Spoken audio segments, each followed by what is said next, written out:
Okay, we're taking a look at the game The Battle of Belmont, and it's by designer John Poniske.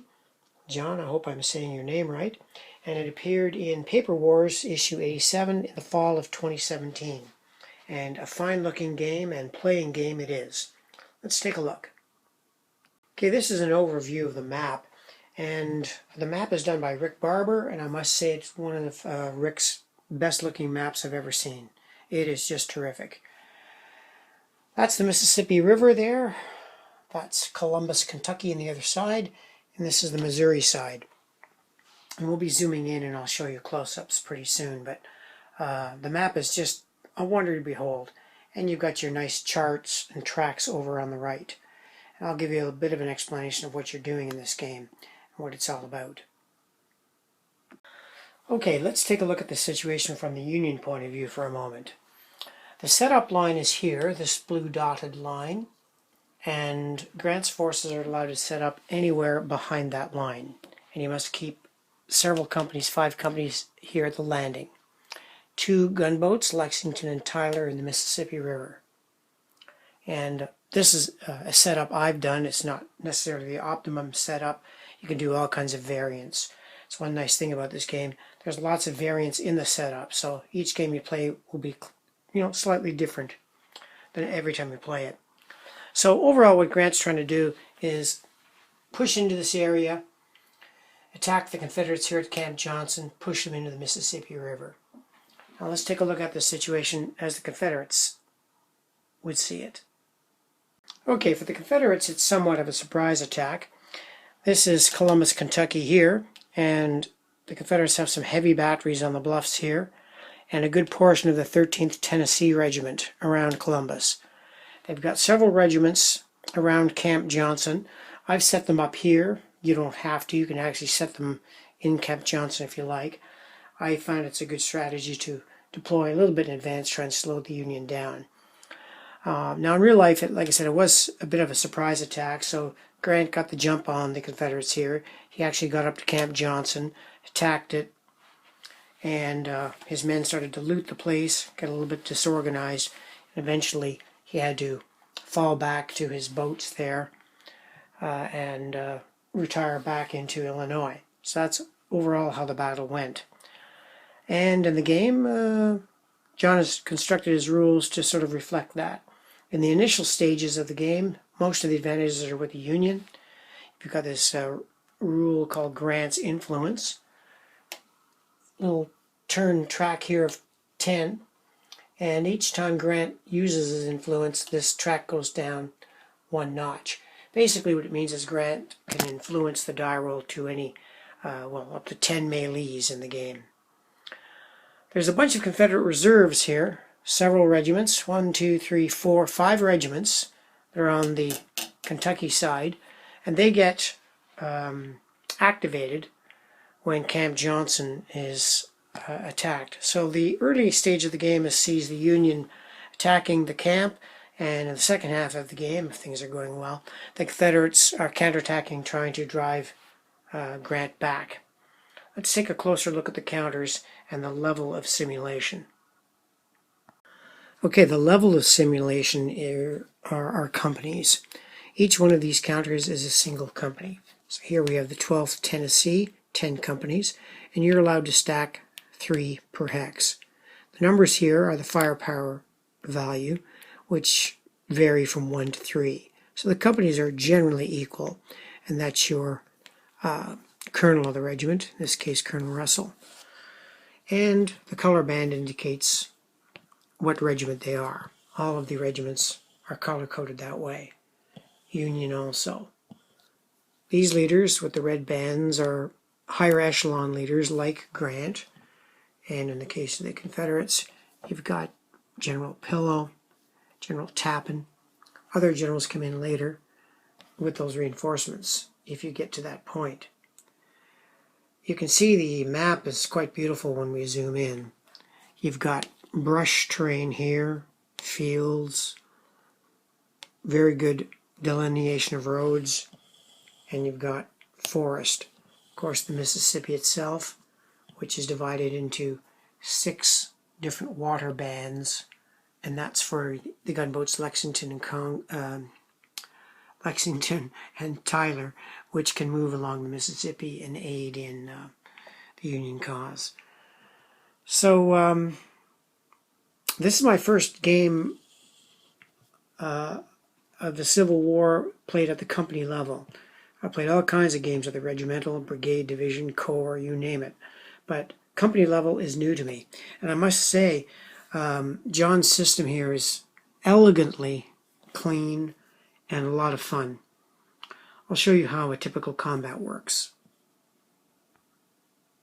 Okay, let's show you a typical little wee regimental battle, of course at the company level. Now the sequence of play is fire first. Now ranged combat at this level is 2 hexes. So you can see these forces begin not in fire range. And let's say it's the Union's turn. So this brush terrain costs 1 movement point to enter.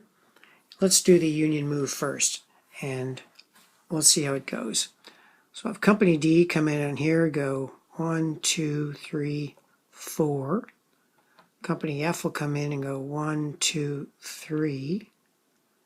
22nd here, Company A will go 1, 2, 3, 1, 2, 3, 1, 2.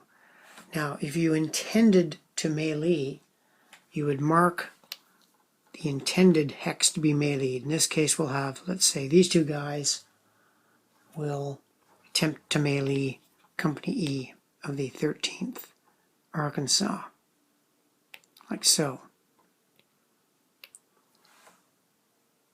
Okay, in this situation, the Confederate forces are allowed what they call opportunity fire. An opportunity fire is presented every time an enemy unit enters your zone of control. So in this case, Company E would be able to fire at one of these 2 units, opportunity fire. And you always fire, or you actually resolve all fires against non-meleeing units first. So the 13th Arkansas will fire at the Company A here. The 13th Arkansas will roll 2 dice, and you can consult the unbroken infantry. Range 1. 1 through 4 will be a miss, 5 a retreat, 6 a hit. So he's going to roll 2 dice. Let's see what he gets. He gets a 5 and a 2, which is a retreat result, so this unit must retreat 1 square, 1 space. Okay, Company A will fire at this one. He gets 3 dice. Let's see what he gets. Okay, he rolls 1 6, a 4, and a 2. Now a 6 is a casualty, so this unit flips to its broken side. This unit may fire at it. Gets 2 dice. Rolls a 2 and a 1, which is a miss. Then F Company will fire there. He gets 2 dice. Rolls. Gets a 5 and a 2, which is a retreat. Okay, so we've resolved all opportunity fire. So now we move on to the melee phase. Now the rules state that the first step in the melee phase is the defender is allowed to conduct 1 defensive fire. So Company E will try to shoot at this unit, see if he can drive him back or cause a casualty. He rolls 2 dice. He gets a 2 and a 3, which is no result. So that's the end of the defensive fire, and now we have to resolve melee. Now melee is done in the hex, and he's got a little nifty procedure for doing melee. It's kind of simple but neat. So what you're going to do is each player will roll 1 die. So the Confederates will roll a white die, and the Union will roll a blue die. And to that you add the melee values of all the units meleeing. In this case, the Union has 3, 2 and a 1. The Confederates have 2.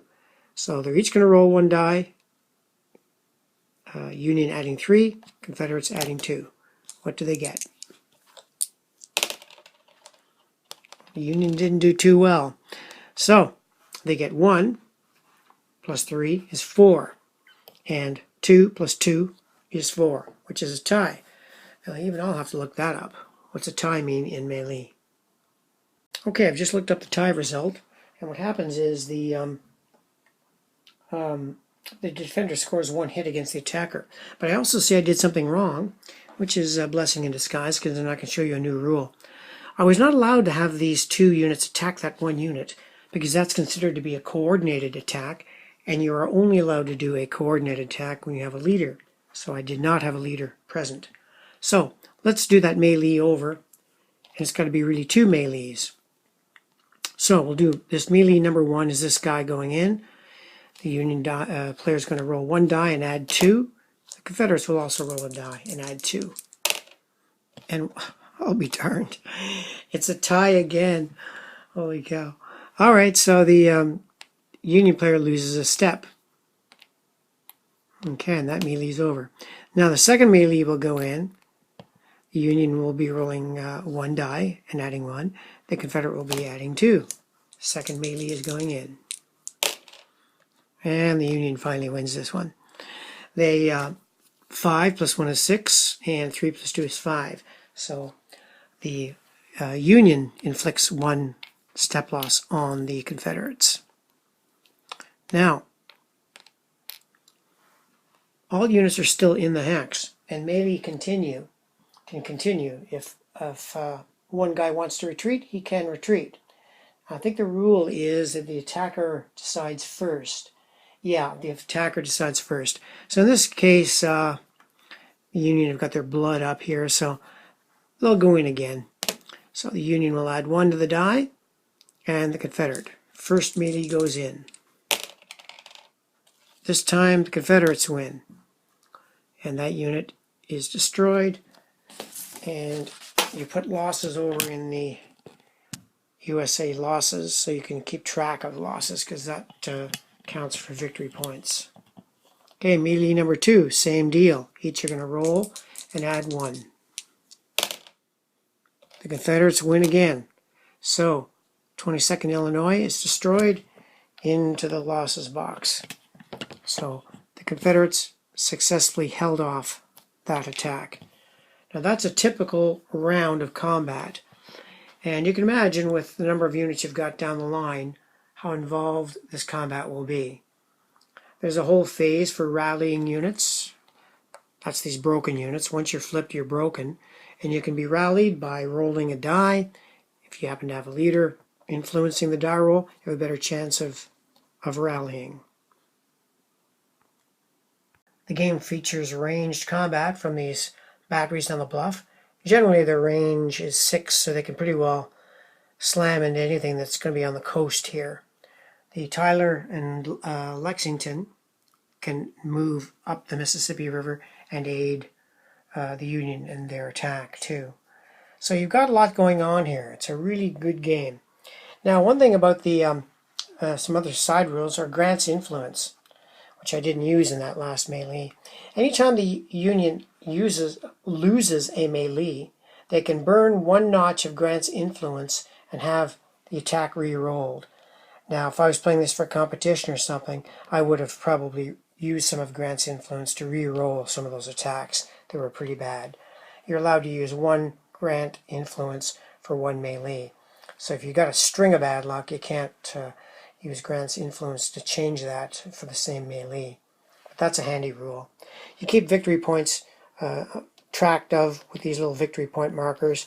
Also, watching the losses here, you can keep track of losses that way and victory points. So you've got yourself a good, interesting little game here. Very good. It's actually one of my favorite Civil War battle games now, which is a little odd because, like I said, it's a regimental company game, and I have very few of those. But this game system is very, very elegant. There's a few cavalry units in the game, not too many. 2 companies of Confederates and 2 companies of Yanks.